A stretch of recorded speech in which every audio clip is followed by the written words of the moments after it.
Question 1. David bought a computer that was 20% off the regular price of $1,080. If an 8% sales tax was added to the cost of the computer, what was the total price David paid for it?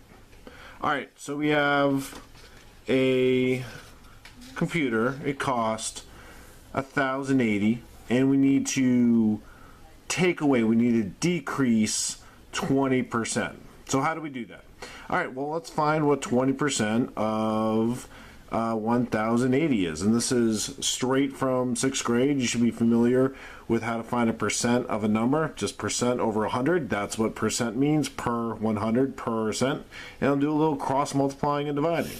So let's cross multiply. Let's do 20 times 1,080 divided by 100. Plug that into your calculator and you're going to get 216. 216. Now here's the trick. Does 216 go in here? Is 216 the amount the computer costs when it's 20% off of 1,080? No. 216 is the amount of the decrease. 216 is this 20% off. So what we have to do is we have to do 1080 minus 216. 1080 minus 216 to find this amount. And you will find it is 864. 864.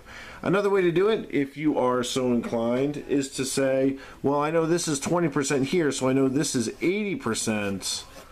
80% of 1080.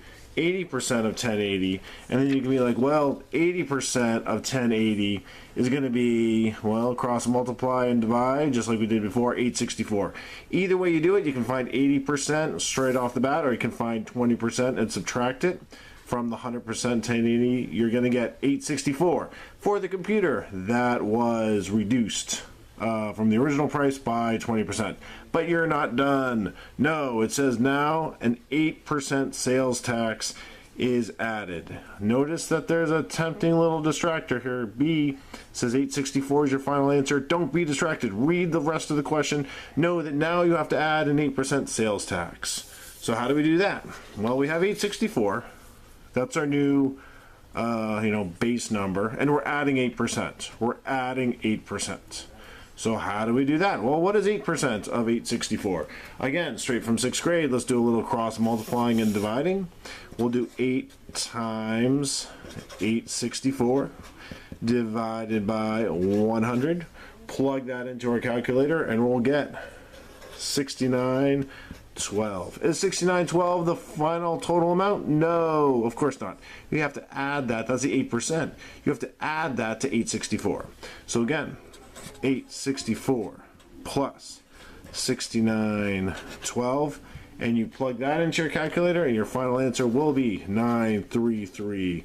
933.12 right there. C, that is your answer, and we are good to go.